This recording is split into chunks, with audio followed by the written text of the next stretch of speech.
साथियों नमस्कार, स्वागत है आप सभी का आपके अपने YouTube channel Mukesh Mahendra education पर। और दोस्तों आज हम बात करने वाले हैं कक्षा 12 पॉलिटिकल साइंस का चैप्टर नंबर 2 है, जिसका नाम है एक दल के प्रभुत्व का दौर। वेरी इंपॉर्टेंट टॉपिक है दोस्तों, और इस टॉपिक के हम इंपॉर्टेंट क्वेश्चन देखने वाले हैं दोस्तों। आपके सामने 10 इंपॉर्टेंट क्वेश्चन मैंने लिखे हैं, इनको आप अच्छे से याद करें। एग्जाम की दृष्टि से बहुत ही महत्वपूर्ण क्वेश्चन है दोस्तों। और दोस्तों क्या है कि यानी कि बहुत दिनों 2-3 दिन से मैं आज जो है बोर्ड पर क्लास दे रहा हूँ। देखो टाइम नहीं मिलता है दोस्तों, कभी कभार हम बोर्ड पर क्लास लेंगे, बाकी स्क्रीन पर ही आएगी दोस्तों। ठीक है, आप रोजाना डेली क्लास अटेंड करते रहे, स्क्रीन पर आती है उसी क्लास को अटेंड कर। देखो मेरे टाइम कम मिलता है, इस वजह से बोर्ड पर नहीं ला पाता हूँ क्लास, ठीक है, नहीं ले पाता हूँ। तो कोई बात नहीं, हम स्टार्ट करते हैं दोस्तों। जीत और हार आपकी सोच पर निर्भर करती है। मान लो तो हार होगी और ठान लो तो जीत होगी। इसलिए दोस्तों लगे रहो और मेहनत करते रहो दोस्तों। ठीक है, तो हमारे चैप्टर का नाम है एक दल के प्रभुत्व का दौर। प्रमुख 10 क्वेश्चन देखने वाले हैं दोस्तों। आपके सामने यहाँ पर पहले क्वेश्चन दे रखा है कि प्रारूप समिति के अध्यक्ष कौन थे। एग्जाम में कई बार पूछा गया है दोस्तों, इसे अच्छे से आप याद करें। प्रारूप समिति के अध्यक्ष कौन थे? डॉक्टर भीमराव अंबेडकर। क्या करेंगे दोस्तों? डॉक्टर भीमराव अंबेडकर जो है, डॉक्टर भीमराव अंबेडकर, मैं शॉर्ट में लिख रहा हूं दोस्तों, डॉक्टर भीमराव अंबेडकर। ये जो है ये क्या थे दोस्तों? प्रारूप समिति के क्या थे? अध्यक्ष थे। आपको अच्छे से याद रखना दोस्तों, प्रारूप समिति के अध्यक्ष कौन थे? डॉक्टर भीमराव अंबेडकर। अब ऐसे भी पूछा जा सकता है कि इंडिपेंडेंट लेबर पार्टी के संस्थापक कौन है? बिल्कुल दोस्तों, ऐसे भी पूछा जा सकता है कि इंडिपेंडेंट, ठीक है, इंडिपेंडेंट लेबर पार्टी के संस्थापक, इंडिपेंडेंट लेबर पार्टी के संस्थापक कौन है? तो लेबर पार्टी के अगर संस्थापक पूछा जाए तो लेबर पार्टी के संस्थापक भी कौन थे? यही थे दोस्तों, Bhimrao Ambedkar. Independent labour party के संस्थापक और प्रारूप समिति के अध्यक्ष कौन थे? तो दोस्तों भीमराव अंबेडकर ही करना है। इसके अलावा एक और प्रश्न पूछा जाता है, रिपब्लिक पार्टी ऑफ इंडिया के गठन के योजनाकार। रिपब्लिक पार्टी ऑफ इंडिया के योजना के घटना यानी कि रिपब्लिक पार्टी ऑफ इंडिया के गठन के योजनाकार कौन थे? रिपब्लिक पार्टी ऑफ इंडिया के गठन के योजनाकार कौन थे? तो यही थे दोस्तों, डॉक्टर भीमराव अंबेडकर। तो ये भी प्रश्न याद रखना है। प्रश्न पूछा जाएगा कि प्रारूप समिति के अध्यक्ष कौन थे? तो प्रारूप समिति के अध्यक्ष थे डॉक्टर भीमराव अंबेडकर। सभी याद करेंगे। प्रारूप समिति के अध्यक्ष कौन थे? डॉक्टर भीमराव अंबेडकर। और इंडिपेंडेंट लेबर पार्टी के संस्थापक कौन थे? तो डॉक्टर भीमराव अंबेडकर। इसके अलावा यह भी प्रश्न आप याद कर लेना, रिपब्लिक पार्टी ऑफ इंडिया, ठीक है, इंडिया के गठन के योजनाकार कौन थे? तो ये डॉक्टर भीमराव अंबेडकर। भारत के पहले चुनाव आयुक्त कौन थे? वेरी इंपॉर्टेंट है दोस्तों, ऑब्जेक्टिव क्वेश्चन पूछा जाता है। क्या पूछा जाता है कि भारत के पहले चुनाव आयुक्त कौन थे? तो भारत के जो पहले चुनाव आयुक्त थे उनका नाम था दोस्तों सुकुमार सेन। क्या था प्यारे मित्रों? सुकुमार सेन। ये जो है भारत के पहले चुनाव आयुक्त थे। कौन थे दोस्तों? सुकुमार सेन। अब एग्जाम में प्रश्न पूछा जाएगा कि भारत के पहले चुनाव आयुक्त सुकुमार सेन है, तो चुनाव आयोग कब बना था? भारत में चुनाव आयोग कब बना था? तो याद रखेंगे, चुनाव आयोग कब बना था? तो चुनाव आयोग बना था 1950 में। कब बना था प्यारे मित्रों? चुनाव आयोग 1950 में बना था। तो बताओ प्यारे मित्रों, हमारा संविधान कब बना था? संविधान, आप बताओ मुझे, संविधान कब बना था? संविधान कब बना? संविधान बना था दोस्तों, ठीक है, याद रखना 26 नवंबर, देखो 26 नवंबर 1949। कब बना था? 26 नवंबर 1949 को हमारा संविधान जो है वो अंगीकृत हुआ, यानी बना। 26 नवंबर 1949 को संविधान बना, अंगीकृत हुआ। ठीक है, उसी प्रकार से आप पर प्रश्न पूछा जाएगा कि हमारा संविधान लागू कब हुआ था? हमारा संविधान जो है वो लागू कब हुआ था? तो 26 जनवरी 1950 को हमारा संविधान लागू हुआ था। बिल्कुल ऑब्जेक्टिव क्वेश्चन यहां से पूछा जा सकता है। तो 26 जनवरी 1950 को हमारा संविधान क्या हुआ था? लागू हुआ था। कब बना था? 26 नवंबर 1949 को बना था।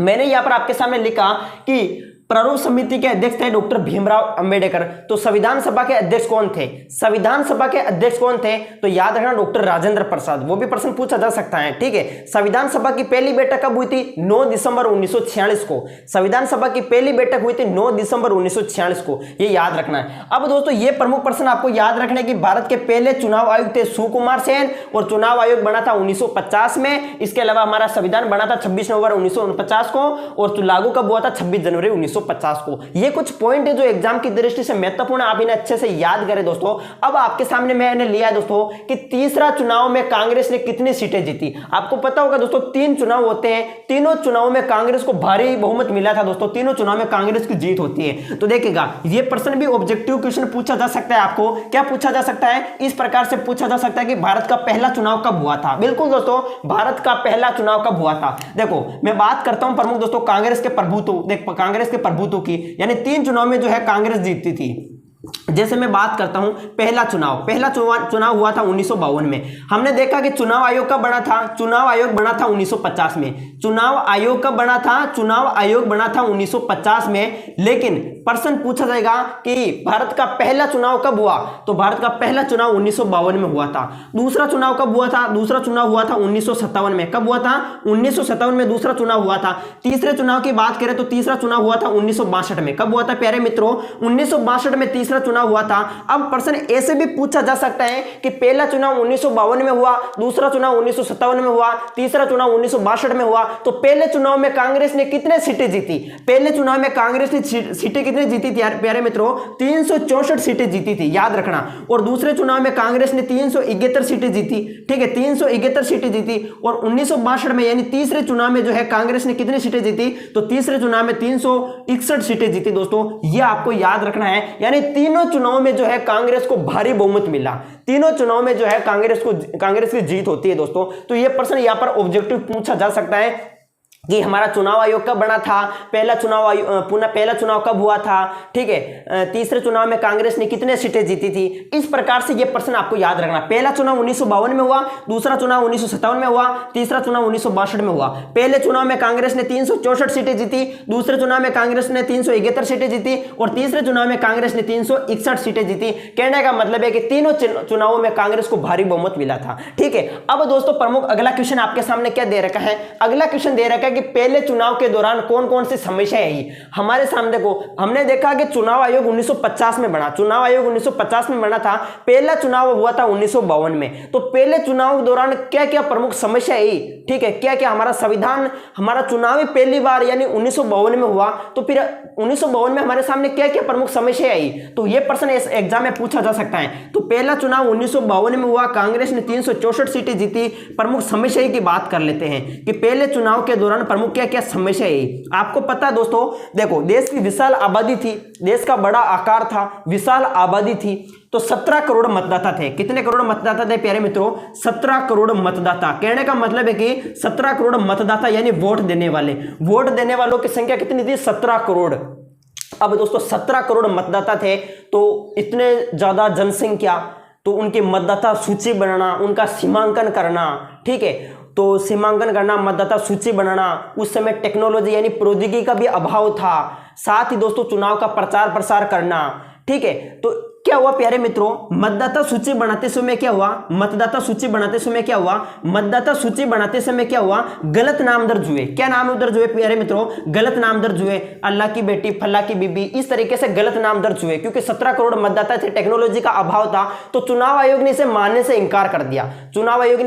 मानने से इंकार कर दिया। इस तरीके से बहुत सारी समस्या दोस्तों आप लिख सकते हैं कि भाई देखो उस समय जो है 17 करोड़ आबादी थी, 17 करोड़ मतदाता थे। और दूसरा पॉइंट आप लिख सकते हैं कि मतदाता सूची बनाते समय महिलाओं के गलत नाम दर्ज हुए। मतदाता सूची बनाना, उनकी सीमांकन करना, इस तरीके से ये प्रमुख पहले आम चुनाव के दौरान प्रमुख समस्या आ रही थी। तो इस तरीके से पॉइंट बाय पॉइंट आपको लिखना है। और वैसे दोस्तों मैंने देखो चैप्टर वाइज दो पॉलिटिकल साइंस के सभी नोट्स मैंने यूट्यूब पर आपको करवा दिए हैं। चाहो तो अगर आप नोट्स भी पढ़ेंगे तो आपको अच्छे से समझ में आ जाएंगे, बिल्कुल सटीक तरीके से लिख रखे हैं। ठीक है, तो इस तरीके से ये आप लिख सकते हैं, ये प्रमुख पहले चुनाव के दौरान प्रमुख समस्या आई थी। अब दोस्तों आपके सामने अगला क्वेश्चन है 5वां कि कांग्रेस के प्रभुत्व के कोई 3 कारण बताइए। यानी कहने का मतलब ये है दोस्तों, प्रभुत्व के कारण यानी तीनों चुनाव में, जैसे पहला चुनाव में कांग्रेस जीती, दूसरे चुनाव में कांग्रेस, तीसरे चुनाव में कांग्रेस, आखिर कांग्रेस के प्रभुत्व का कारण क्या है? कांग्रेस ही क्यों बार बार जीती थी, दूसरी पार्टी क्यों नहीं जीती थी? इसके पीछे क्या रीजन है? तो प्रमुख दोस्तों हमें 3 कारण बताने हैं कि कांग्रेस के पीछे यानी कांग्रेस को जीतने के पीछे प्रमुख कारण क्या है। तो पहला कारण तो यही हो गया दोस्तों कि कांग्रेस क्या थी? कांग्रेस एक पुरानी पार्टी थी। कांग्रेस क्या थी प्यारे मित्रों? पुरानी पार्टी थी, देश की बड़ी पार्टी थी। पहला पॉइंट तो आप यही लिख सकते हैं कि देश की क्या थी? बड़ी पार्टी थी, साथ ही पुरानी पार्टी थी। इसकी स्थापना एक अंग्रेज अधिकारी था जिनका नाम था 1885 में स्थापना की थी, जिनका नाम था ए.ओ.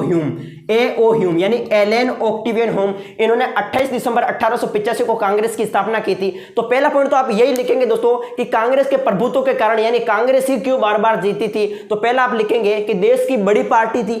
ठीक है, देश की बड़ी पार्टी थी, पुरानी पार्टी थी, इसकी स्थापना एक अंग्रेज अधिकारी था जिनका नाम था एलन ऑक्टेवियन ह्यूम। ए ओ ह्यूम, इन्होंने 28 दिसंबर 1885 को की थी। इसके अलावा प्रमुख आप लिख सकते हैं इसमें दोस्तों, जैसे इसमें इस पार्टी के अंदर जो कांग्रेस पार्टी थी, इसमें प्रमुख लोकप्रिय जितने भी जो लोकप्रिय नेता थे वो इसी पार्टी में सम्मिलित थे। जैसे बात करते हैं तो गांधी जी हो गए, पंडित जवाहरलाल नेहरू जी हो गए, ये जितने भी जो लोकप्रिय नेता हैं वो इसी पार्टी में शामिल थे। इसके अलावा तीसरा पॉइंट आप लिख सकते हैं कि जो ये कांग्रेस पार्टी है ये सभी वर्गों का सम्मान करती थी, चाहे हिंदू हो, चाहे मुस्लिम हो, चाहे कोई भी धर्म हो, सभी वर्गों का ये समर्थन करती थी। तीसरा पॉइंट आप ये लिख सकते हैं, सभी वर्गों का समर्थन करती थी। सभी वर्गों का क्या करती थी प्यारे मित्रों? सभी वर्गों का समर्थन करती थी। इस तरीके से दोस्तों ये प्रमुख 3 ही कारण हमें पूछे हैं तो आप लिख सकते हैं, और भी बहुत सारे कारण है आप लिख सकते हैं, ठीक है। तो कांग्रेस के प्रभुत्व के कोई 3 कारण बताने तो मैंने आपके सामने इस प्रकार से बता दिए हैं। मेरे हिसाब से आप सभी को अच्छे समझ में आ रहा होगा। दोस्तों आगे देखिएगा, आगे जो क्वेश्चन है आपके सामने वो ये है, सोशलिस्ट पार्टी पर टिप्पणी लिखिएगा। अब सोशलिस्ट पार्टी से संबंधित प्रश्न आपको पूछा जा सकता है कि सोशलिस्ट पार्टी के बारे में आप क्या जानते हो, सोशलिस्ट पार्टी के संस्थापक कौन है, गठन इसका कब हुआ, विचारधारा क्या क्या है, समर्थन इस प्रकार से विचारधारा क्या है, ठीक है, प्रमुख नेता कौन कौन से इसमें सम्मिलित हैं। देखिएगा मैं बात करता हूं सोशलिस्ट पार्टी की, क्या है प्यारे मित्रों? Socialist party. देखिएगा नाम थोड़ा अजीब है, सोशलिस्ट पार्टी। अब जो सोशलिस्ट पार्टी है इसका गठन कब हुआ था? 1931 में कांग्रेस के भीतर युवाओं ने इसका जो है गठन किया था 1931 में। लेकिन देखो पहले दोहरी सदस्यता थी, तो दोहरी सदस्यता को खत्म करके इसका गठन हुआ था 1948 में। आपको याद रखना है 1948 ही आपको याद रखना है कि इसका गठन कब हुआ? 1948 में। दोहरी सदस्यता को खत्म किया। किसको खत्म किया? दोहरी सदस्यता को। यानी कि दोस्तों पहले क्या होता था, यानी कुछ लोग जो है वो कांग्रेस में भी सम्मिलित हो जाते, कुछ सोशलिस्ट पार्टी में भी सम्मिलित हो जाते, यानी इन्होंने दोहरी सदस्यता को खत्म किया, ठीक है। 1948 में दोहरी सदस्यता को खत्म किया, फिर सोशलिस्ट पार्टी का इन्होंने गठन किया। अब 1 नंबर के अंदर प्रश्न ये पूछा जाता है कि सोशलिस्ट पार्टी के जो है संस्थापक कौन है? संस्थापक देखिएगा वेरी वेरी इंपॉर्टेंट, याद रखना, सोशलिस्ट पार्टी के संस्थापक आचार्य नरेंद्र देव। आचार्य नरेंद्र देव जो है, आचार्य नरेंद्र देव ये क्या है प्यारे मित्रों? ये सोशलिस्ट पार्टी के क्या है? संस्थापक हैं। याद रखेंगे, बिल्कुल वेरी इंपॉर्टेंट क्वेश्चन है।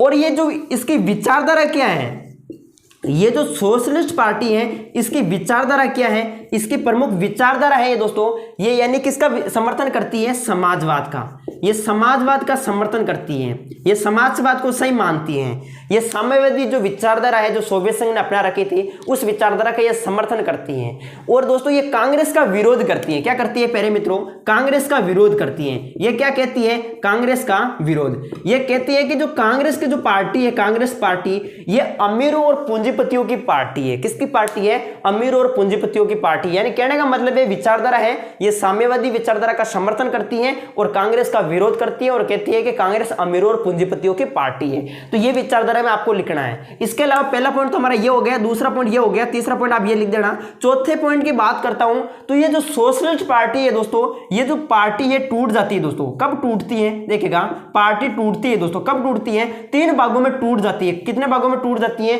3 भागों में टूट जाती है। देखिएगा वो कौन कौन से प्रमुख भाग हैं। सबसे पहले मैं बात करता हूं किसान मजदूर प्रजा पार्टी। क्या है प्यारे मित्रों? किसान मजदूर प्रजा पार्टी। आप लिखेंगे किसान मजदूर प्रजा पार्टी। दूसरा पॉइंट हम लिखेंगे दोस्तों प्रजा सोशलिस्ट पार्टी। क्या है प्यारे मित्रों? प्रजा सोशलिस्ट पार्टी, प्रजा सोशलिस्ट पार्टी।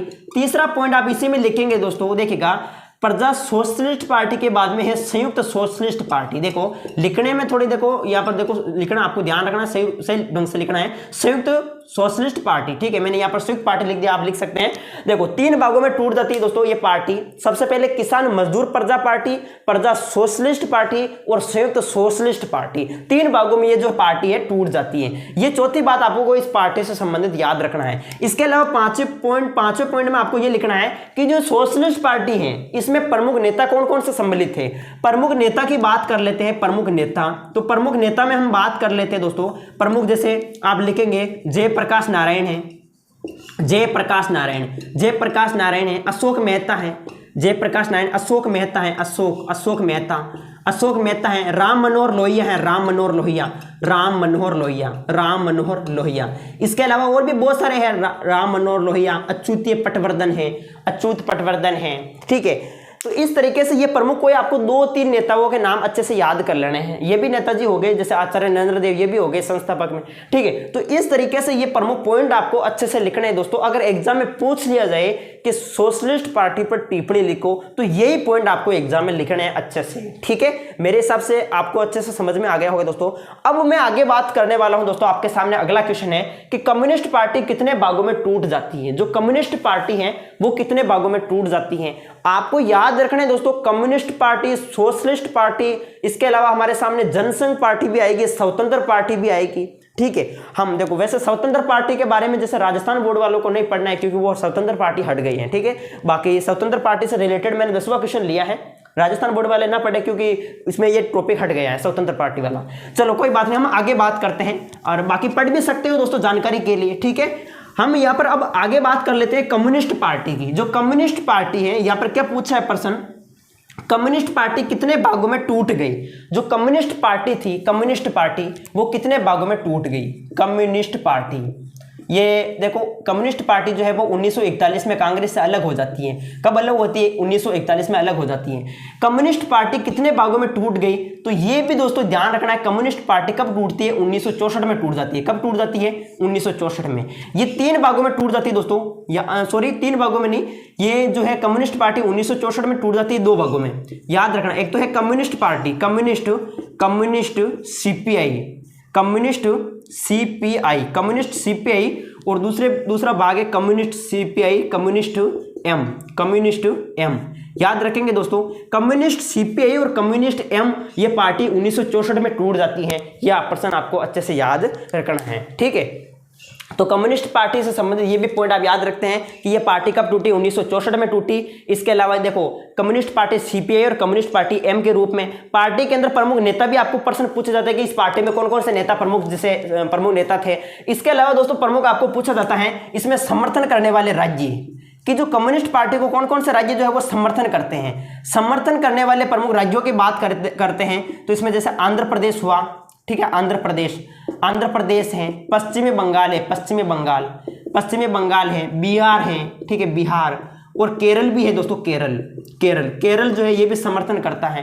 केरल में तो कम्युनिस्ट पार्टी की जीत होती है दोस्तों। जब पहला चुनाव हुआ था तो कुल कम्युनिस्ट पार्टी कुल 126 सीटों में से 60 सीटें हासिल हुई कम्युनिस्ट पार्टी को, और केरल में इसकी जीत हुई दोस्तों। 16 सीटें जीतकर ये दूसरे स्थान पर रहती हैं। यानी दोस्तों सर्वाधिक जो वोट है वो केरल में मिले थे कम्युनिस्ट पार्टी को। केरल का मुख्यमंत्री था EMS नंबूरीपाद। देखो प्रमुख नेता भी हमें पूछे जा सकते हैं, प्रमुख नेता कि कम्युनिस्ट पार्टी के अंदर प्रमुख नेता कौन कौन से सम्मिलित थे, इसमें कौन कौन से नेता थे, आप लिख सकते हैं जैसे EMS नंबूरीपाद,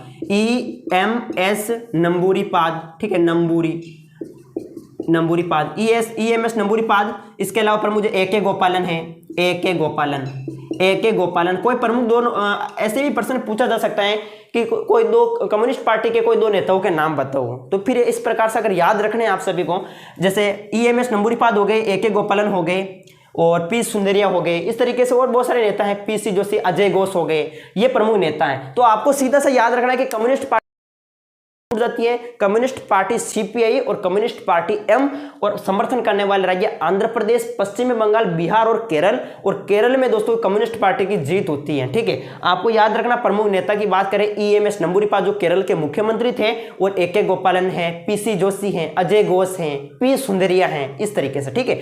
तो ये प्रमुख पॉइंट था। इसके अलावा दोस्तों हमारा अगला जो क्वेश्चन पूछा है हमें, वो क्या पूछा है कि भारतीय जनसंघ पार्टी के बारे में आप क्या जानते हैं। वेरी इंपॉर्टेंट क्वेश्चन है। जनसंघ पार्टी तो आप तुरंत याद कर लेना। ये 2 ऐसी पार्टी, एक तो जनसंघ पार्टी हो गई, एक सोशलिस्ट पार्टी हो गई।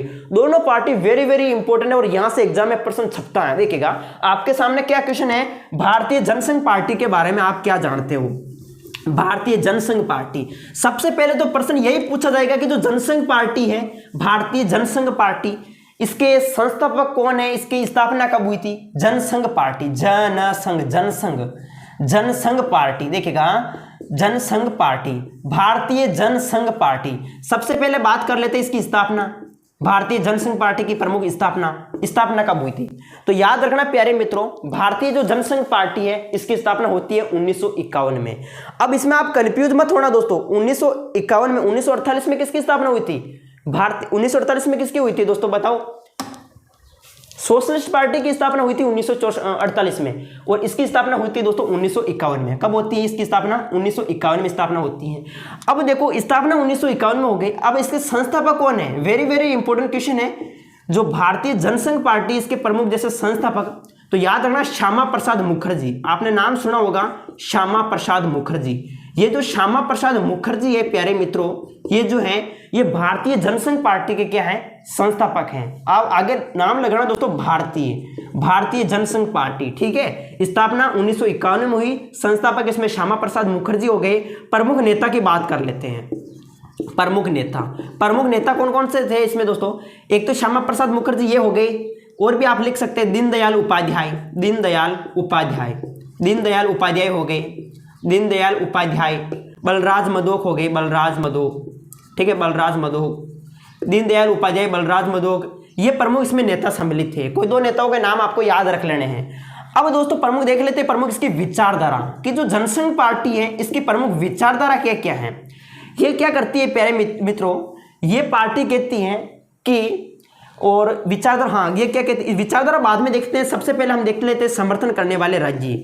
समर्थन यानी कौन कौन से राज्य जो है इस पार्टी का समर्थन करते हैं। अपना जो है राजस्थान भी, ये भी समर्थन करता है। राजस्थान के अलावा प्रमुख बात कर लेते हैं MP, UP और अपना केंद्र शासित प्रदेश दिल्ली भी करता है प्यारे मित्रों, दिल्ली भी करता है। ध्यान रखना, दिल्ली भी राजधानी है अपने दिल्ली समर्थन करे, ध्यान रखना, दिल्ली, राजस्थान, MP, UP और दिल्ली, ये 4 राज्य प्रमुख इसका समर्थन करते हैं, ठीक है। अपने राजधानी दिल्ली भी समर्थन करें। अब देख लेते हैं दोस्तों प्रमुख आप विचारधारा। अब देखते हैं विचारधारा ये क्या करती है। ये भारतीय जनसंघ पार्टी क्या कहती है, इसकी प्रमुख विचारधारा क्या है? ये कहती है कि पाकिस्तान को पकड़ो। क्या कहती है प्यारे मित्रों? कि पाकिस्तान को पकड़ो और इसको भारत में मिला लो। पाकिस्तान को पकड़कर भारत में मिला लो, यानी पाकिस्तान को भारत में मिलाओ। ये पार्टी कहती है कि पाकिस्तान को भारत में मिलाओ। और दोस्तों ये और क्या कहती है? ये कहती है दोस्तों अंग्रेजी भाषा का बहिष्कार करो। जो अंग्रेजी भाषा है, अंग्रेजी भाषा, इस अंग्रेजी भाषा का क्या करो? बहिष्कार करो, ठीक है। भाषा अपनाओ सिर्फ हिंदी। कहने का मतलब है कि हिंदी को राजभाषा घोषित करो, हिंदी को राजभाषा घोषित करो। ये विचारधारा, ये जो है इनकी प्रमुख विचारधारा थी। एक देश एक राष्ट्र को अपनाओ। एक देश एक राष्ट्र, एक देश एक राष्ट्र एक संस्कृति को अपनाओ। एक देश एक राष्ट्र एक संस्कृति को अपनाओ। ये कौन सी पार्टी कहती है? जनसंघ पार्टी। तो पहला प्रश्न यही से पूछा जाएगा, भारतीय जनसंघ पार्टी की स्थापना कब हुई? 1951 में। संस्थापक कौन है? श्यामा प्रसाद मुखर्जी। प्रमुख नेता की बात करें तो श्यामा प्रसाद मुखर्जी, दीनदयाल उपाध्याय, बलराज मधोक।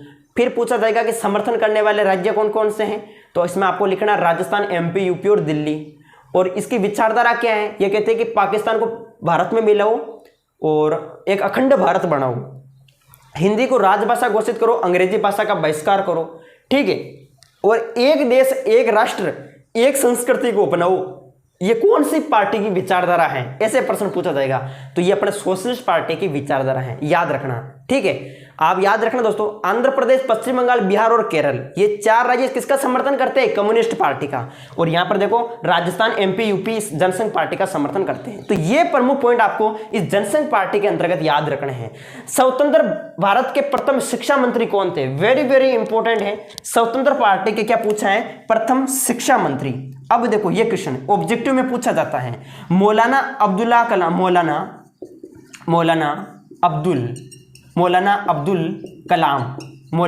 कलाम आजाद, ये जो है दोस्तों ये क्या थे? ये स्वतंत्र भारत के प्रथम शिक्षा मंत्री थे। याद रखना, स्वतंत्र भारत के प्रथम शिक्षा मंत्री मौलाना अब्दुल आजाद कलाम। हाँ दोस्तों, स्वतंत्रता सेनानी भी थे। ये स्वतंत्रता सेनानी भी थे। हिंदू मुस्लिम एकता के प्रतिपादक, याद रखना, हिंदू मुस्लिम एकता के प्रतिपादक भी यही थे दोस्तों, मौलाना अब्दुल आजाद कलाम, ठीक है। ये प्रश्न आपको पूछा जा सकता है। अब दोस्तों स्वतंत्र पार्टी पर टिप्पणी लिखो। देखो स्वतंत्र पार्टी में तो यही आपको याद रखना है कि जो स्वतंत्र पार्टी है इसकी स्थापना होती है 1959 के अंदर। दोस्तों कब होती है? 1959 में। कब होती है? 1959 जो भी आपको 1959 में इसकी स्थापना होती है, 1951 में इसकी स्थापना होती है। जनसंघ की स्थापना 1951 में, स्वतंत्र की स्थापना होती है तो स्वतंत्र पार्टी की 1959 में। अब देखो दोस्तों, ये स्वतंत्र पार्टी इसकी क्या विचारधारा है? ये दोस्तों गुटनिरपेक्ष नीति जिन्होंने अपना रखी है उसका विरोध करती है। यानी गुटनिरपेक्ष नीति का विरोध करती है दोस्तों, खुलकर विरोध करती है। गुटनिरपेक्ष जो नीति है, भारत ने दोस्तों किस प्रकार की नीति अपनाई? गुटनिरपेक्ष नीति अपनाई। तो गुटनिरपेक्ष नीति का विरोध किसने किया था? गुटनिरपेक्ष नीति का विरोध दोस्तों इसी स्वतंत्र पार्टी ने किया था। ठीक है, ये कहती है कि ये जो सोवियत संघ है, सोवियत संघ, इससे दोस्ती मत रखो, सोवियत संघ से दोस्ती का भी विरोध करती है स्वतंत्र पार्टी। स्थापना कब हुई? 1959 में। अब आपको याद रखना कि जो स्वतंत्र पार्टी है इसके संस्थापक कौन है? वेरी इंपॉर्टेंट क्वेश्चन है। स्वतंत्र पार्टी के प्रमुख संस्थापक सी राजगोपालाचारी दोस्तों, सी राजगोपालाचारी, ये जो है सी राजगोपालाचारी, ये क्या थे प्यारे मित्रों? स्वतंत्र पार्टी के संस्थापक थे सी राजगोपालाचारी, याद रखना। प्रमुख नेता कौन कौन से इसमें सम्मिलित है स्वतंत्र पार्टी में? के एम मुंशी, मैं बोल रहा हूं, आप लिख सकते हैं के एम मुंशी, एन जी रंगा, मीनू मसानी, ये प्रमुख नेता इसी पार्टी में सम्मिलित थे। हर पार्टी के दो नेता आप अच्छे से याद कर लीजिएगा दोस्तों। ठीक है, तो इस तरीके से फटाफट हमने प्रमुख ये 10 क्वेश्चन देखे हैं, आप भी पढ़ लीजिएगा। सभी क्वेश्चन इंपॉर्टेंट है दोस्तों स्वतंत्र पार्टी से संबंधित। ठीक है, ये देखो स्वतंत्र पार्टी वैसे राजस्थान बोर्ड में ये पॉइंट हटा दिया गया, लेकिन आप भी याद कर लेना अच्छे से। ये प्रमुख 10 क्वेश्चन हमने देखे हैं जो वेरी वेरी इंपॉर्टेंट है, आप इन्हें अच्छे से याद करें। ठीक है, कई बार एग्जाम में ऑब्जेक्टिव क्वेश्चन पूछा जा सकता है कि जैसे जनसंघ पार्टी के संस्थापक कौन है, स्वतंत्र पार्टी के संस्थापक कौन है। ठीक है, इस प्रकार से प्रश्न पूछा जाता है दोस्तों, तो ये आप सभी याद कर लेना अच्छे से। जनसंघ के कौन हो गए? 1951 में की थी श्यामा प्रसाद मुखर्जी ने, स्वतंत्र के सी राजगोपालाचारी हो गए। ठीक है, तो ये सब प्रश्न इंपॉर्टेंट है। स्वतंत्र भारत के प्रथम शिक्षा मंत्री कौन है? मौलाना अब्दुल कलाम आजाद, ये भी प्रश्न इंपॉर्टेंट है, पूछा जाएगा, अच्छे से याद करें। अब दोस्तों नोट्स बुक देखो, कई दोस्त कहते हैं आपके नोट्स नहीं मिल रहे प्लेलिस्ट में। मैंने सभी नोट्स डाल रखे दोस्तों यूट्यूब पर डाल दिए हैं। अब थोड़ा टाइम नहीं मिलता मुझे, नोट्स तो मैंने सभी डाल दिए हैं। ठीक है, जैसे टाइम मिलेगा वैसे मैं एक एक चैप्टर आपके सामने बोर्ड पर भी लेके आता रहूंगा। बाकी स्क्रीन पर हमारी क्लासें चलती रहेगी। और बात करते हैं, अगर आप नोट्स बुक हस्तलिखित आपको नोट्स चाहिए, जैसे यूट्यूब पर हैं उसी प्रकार के मिल जाएंगे आपको। व्हाट्सएप पर पीडीएफ के रूप में प्राइस है दोस्तों पॉलिटिकल के 71 रुपये। ठीक है, तो आप जो है वो अगर आपको खरीदना चाहते हैं तो इन नंबरों पर आप मैसेज कर सकते हैं, आपको मिल जाएगी पूरे यानी पीडीएफ के रूप में। ठीक है, पीडीएफ के रूप में चैप्टर वाइज सभी नोट्स मिल जाएंगे, साथ ही आपको इंपॉर्टेंट जो एक सीरीज निकालेंगे वो भी आपको मिल जाएगी। और उनसे बाहर कुछ भी नहीं है दोस्तों, पूरे 100 में से 100 नंबर आपके आएंगे। जबरदस्त तरीके से मेहनत कीजिएगा। ठीक है, जीत और हार आपकी सोच पर निर्भर करती है। मान लिया तो हार होगी और ठान लिया तो जीत होगी। मिलते हैं नेक्स्ट वीडियो में। जय हिंद, जय भारत। ओके।